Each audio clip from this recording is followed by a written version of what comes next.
बिस्मिल्लाहिर्रहमानिर्रहीम। अस्सलाम वालेकुम नाज़रीन। एक शहर में एक बार्बर था। उसकी एक रूटीन थी कि रोज़ाना जब दिन स्टार्ट होता तो सबसे पहला कस्टमर जो उसकी शॉप पे आता वो हेयर कट करवाता या शेव करवाता, तो वो उसको फ्री ऑफ कॉस्ट करता। वो उससे कुछ भी चार्ज नहीं करता था एज एन ग्रेटिट्यूड। तो एक दिन उसके पास सबसे पहला जो कस्टमर आया वो फ्लोरिस्ट था, यानी जो फूलों का काम करते। तो उसने हेयर कट करवाया, शेव करवाई, और जब वो पैसे देने लगा तो उस बार्बर ने उसको कहा कि थैंक यू वेरी मच, मेरी एक रूटीन है कि एज अ ग्रेटिट्यूड मैं पहला कस्टमर जो होता है उससे कुछ भी चार्ज नहीं करता, तो आप मेरे पहले कस्टमर हैं, तो थैंक यू वेरी मच कि आप मेरी शॉप पे आए। और उसका शुक्रिया अदा किया और उससे पैसे नहीं लिए। वो फ्लोरिस्ट बहुत खुश हुआ। नेक्स्ट डे जब वो बार्बर अपनी शॉप ओपन करने के लिए आया तो उसने देखा कि वहाँ पे कुछ 5-6 जो फूलों के गुलदस्ते थे वो पड़े थे, और एक नोट लिखा हुआ था कि मैं कल आपकी शॉप पे आया, आपने इस तरह का ग्रेटिट्यूड का इजहार किया तो मुझे बड़ी खुशी हुई, तो मैं भी एज एन ग्रेटिट्यूड ये आपके लिए पेश करता हूँ। तो उसके बाद नेक्स्ट डे फिर एक बेकर आया जो सबसे पहला उसका कस्टमर था। उसने भी हेयर कट करवाया, और जब वो पैसे देने लगा तो बार्बर ने फिर वही इजहार किया उस जज्बे का कि आप मेरे पहले कस्टमर हैं, तो as an gratitude toward God मैं आपसे कुछ भी चार्ज नहीं करूँगा। तो वो बेकर जो था वो बहुत खुश हुआ, उसने उसका शुक्रिया अदा किया।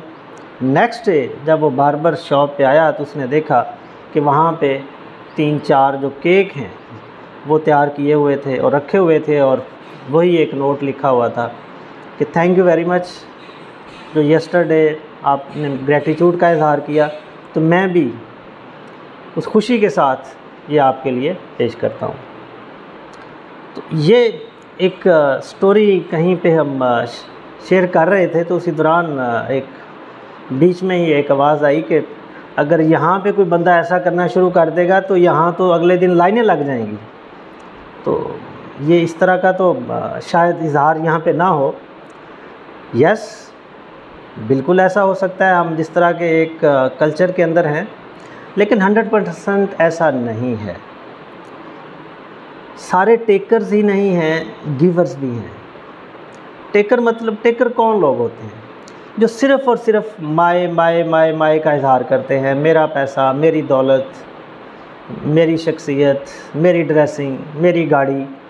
तो ये आपको सेल्फ़िश बनाती है, और आप इस तरह के लोगों के साथ कोई बंदा जितना भी ग्रेटिट्यूड का इजहार करता है तो सिवाय एक थैंक यू के उसका कोई भी रेसिप्रोकल के तौर पर कुछ भी नहीं करते।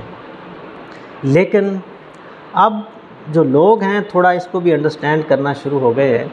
हमारे ही से मुआशरे से ही लोग, ऐसे लोग भी हैं जो बहुत सारे एज सिर्फ टेकर नहीं, एज अ गिवर्स भी काम करते हैं, जो दूसरों का बहुत ज़्यादा एहसास करते हैं। क्योंकि ये बात अब लोगों को समझ आना शुरू हो गई है कि एक टेकर एक अच्छा खा तो सकता है, लेकिन एक गिवर अच्छी नींद ले सकता है। तो आपको पता है कि अच्छा खाना तो एक माने रखता ही है, लेकिन अगर आपको अच्छी नींद मुयस्सर नहीं है तो वो अच्छा खाना भी आप भूल जाते हैं। तो वो कुछ टाइम के लिए, कुछ लम्हात के लिए आप उसको एंजॉय करते हैं, लेकिन अच्छी नींद के बगैर आप अपनी ज़िंदगी पुरसुकून तौर पर कभी भी नहीं गुजार सकते।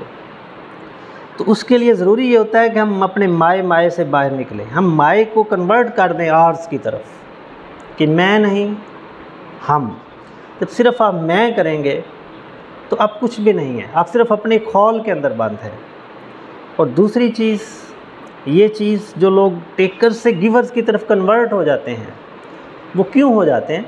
उनके जहन में एक चीज़ बैठ जाती है, उनको एक बात समझ में आ जाती है कि दुनिया के अंदर एक ऐसी चीज़ है जो पैसे से या किसी भी चीज़ के साथ वो ख़रीदी नहीं जा सकती। वो सिर्फ़ और सिर्फ अगर मिल सकती है तो बीइंग अ गिवर ही मिल सकती है।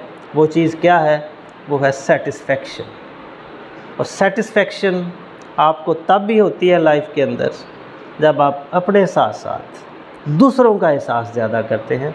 तो सो माय फ्रेंड्स, टेकर से गिवर की तरफ आना, यही हमारी कामयाबी है।